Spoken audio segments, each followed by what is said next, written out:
It's been a long day, so I want everybody to get up. Come on. I want everybody to get up. Including you guys.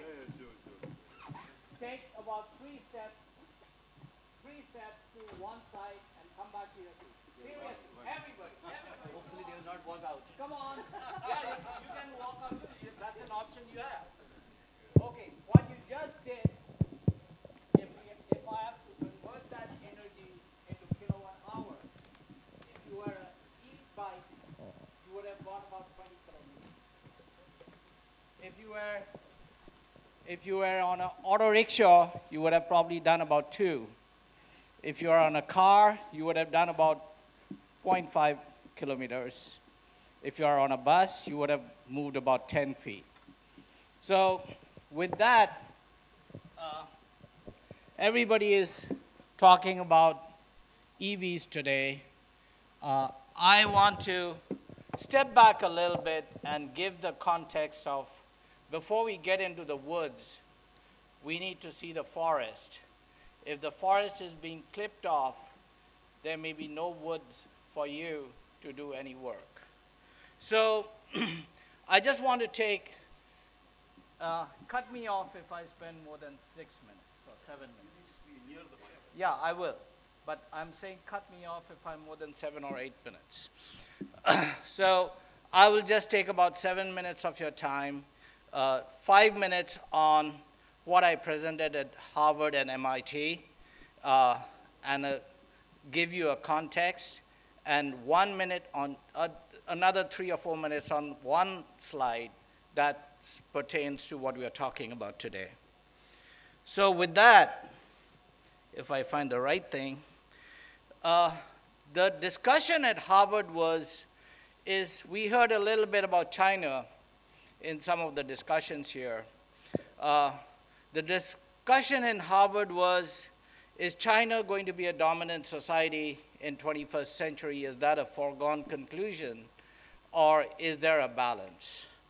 And our supposition is, yes, there is a balance, and that balance can be between US and India working very closely together. And second thing is, whoever wins the energy transition leadership is going to be the leaders of the world for this 21st century. So what you are seeing here is a graph which Dr. Taneja talked about. By 2030, he expects India to be a $12 trillion GDP business. That essentially means that we have to grow at roughly 9 to 10% a year to make that happen. China, incidentally, has already crossed US GDP in terms of PPP GDP, because China's GDP as terms of PPP is already $21 trillion compared to $18 trillion for US. To give that in context, China today manufactures more cars, 24 million cars to be precise, last year, compared to 18 million cars in US. Compared to that, India, I think, did about 2.5 million cars last year. So what I want to show, oh, sorry, I'm going the other way around.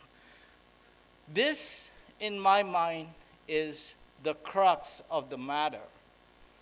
If US GDP slows down by just 1%, instead of growing at 2.5%, they grow 1.5% a year, by 2050, they would have left $50 trillion on the table. That means growth and wealth that does not get shared to the bottom of the pyramid, low-income group, middle class, and so on. The same thing is with India. If India grows at 7% instead of 9%, we will leave $50 trillion that would have gone to build our country for the bottom of the pyramid, the low-income group, and so on. So This is the work I've done with C.K. Prahlad and Gary Hamel. Some of them you may have heard about. This pyramid you see is what is India today. 800 million of us live at $750 a year per capita or less. $750 per year also happens to be the poverty point for emerging economies as said by World Bank. What do we do to change that, what I call morphing of a pyramid to a diamond? This is what developed countries are today. They have got a very strong middle class that's fueling the economy. And what's happening here is how do we transition from the left side to the right side and become a diamond is what we need to understand. All these will have a very strong context on what we are going to talk about mobility right now. So that talks about $6 trillion economy by 2030, and Mr. Taneja is talking about $12 trillion, so it's actually a bigger change.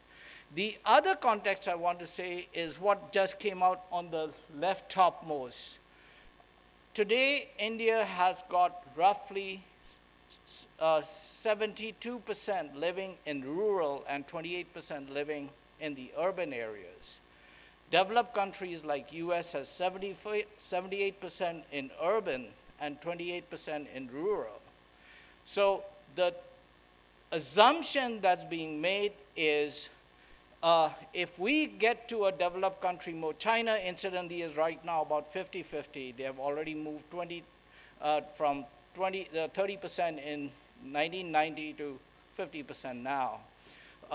We automatically make an assumption that this needs to happen, that as we develop, there's going to be en masse movement to urban areas, and this change is going to happen.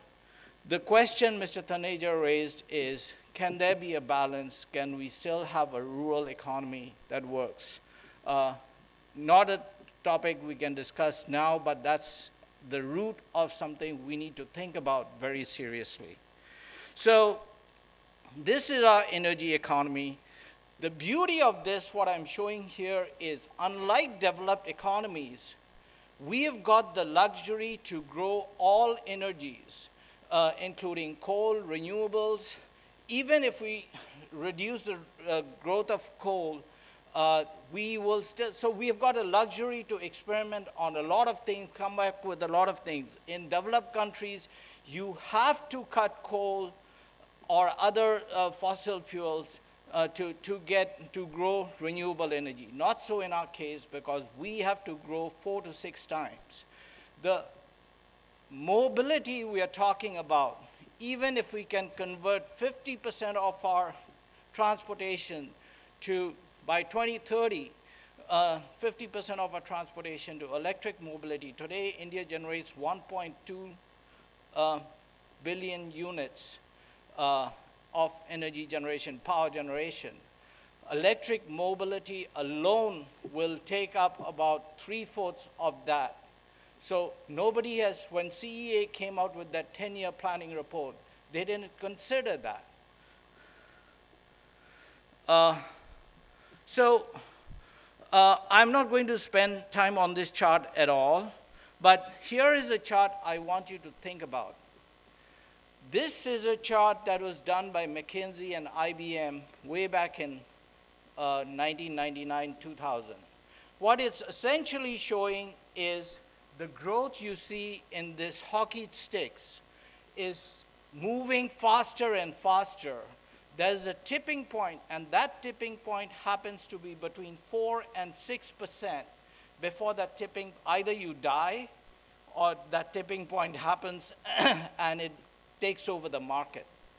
So the reason I'm bringing this chart up is that's what we need to think in terms of when we are talking about e-mobility here, is because if we can reach about 4 to 6% in the next 4 or 5 years, the tipping point will automatically happen, and we will see that by 2030, what's almost unimaginable can happen is that we may be seeing actually 40–50% growth as a part of EVs on the road. So the last chart before I spend on actual e-mobility related issues is, this is another context we need to understand. India's average GDP per person is about $1,300 per person.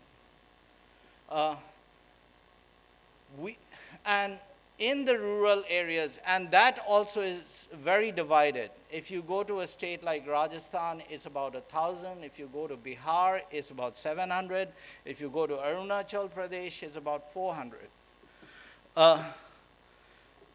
We need to understand that context before we say, here are all the fancy stuff we want to do and how we want to achieve things, and we need to keep that context in mind.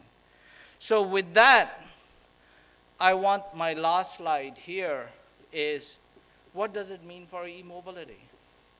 First of all, we just can't afford to put, I think Mr. Saad just said that he spent, what, 3 hours to reach 12 kilometers, right? We just can't afford to put another 4 million cars each year, or 6 million or 10 million cars each year. We just don't. India is 1/3 the size of China, and our population is going to exceed China by 2025. We just don't have the space to keep on putting more cars. We just can't do what the West has done or any other country has done.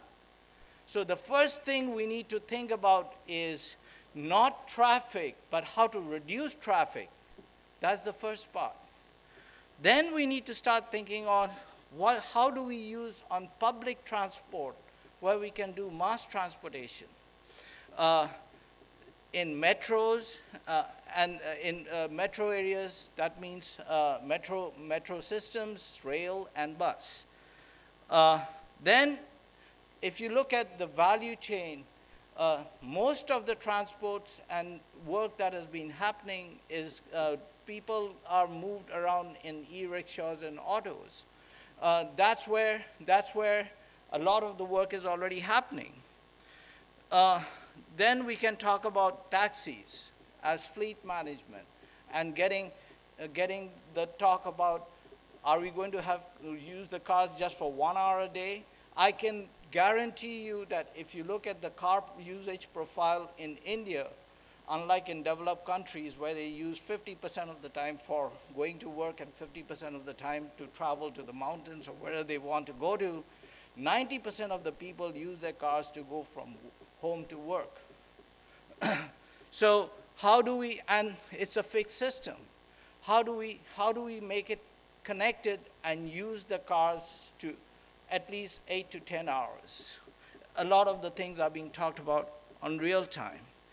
Let's not get tied down by, is it swaths or fast charge? We are still at a very nascent stage. In my mind, both are challenges. Both needs to be, in my mind, done. Whichever reaches the tipping point, whichever has the value and ROI returns 5 to 10 years down the line, maybe there may be a hybrid, like Mr. Saad said. So the final thing we need to think about is, how do we reach that tipping point? How do we scale from just a few hundreds or thousands to the millions we need to reach? And I think this is the discussion we really need to have with this group. Thank you.